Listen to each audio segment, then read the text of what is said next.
కట్టుతున్నామా? జ్ఞానవంతురాలు ఏం చేస్తూ ఉంటది? కుటుంబాన్ని కట్టేది. నీతిమంతుడు ఏం చేయాలి? తన కుటుంబాన్ని కట్టుకోవాలి. నీతిమంతుడు తన కుటుంబాన్ని కట్టుకున్నప్పుడు, జ్ఞానవంతురాలు తన కుటుంబాన్ని కట్టుకున్నప్పుడు, యేసయ్యలో విశ్వాసం ఉన్నప్పుడు సరి అయినటువంటి జీవితం చేత పరలోక రాజ్యాన్ని కొనుక్కోగలవాడు. ఆమేన్. హల్లెలూయా, హల్లెలూయా. పరలోక రాజ్యాన్ని కొనుక్కోగలవు. ఆయన రాజ్యంలో నీవు నేను నివసించాలంటే వాక్యమే ఆధారమై ఉండాలి. సేవకుడు నీకు సరి అయిన వాడై ఉండాలి. ఆమేన్. హల్లెలూయా, హల్లెలూయా. సరి అయిన వాడై ఉండాలి.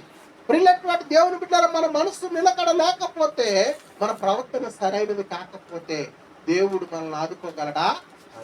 ఆదుకోగలడా?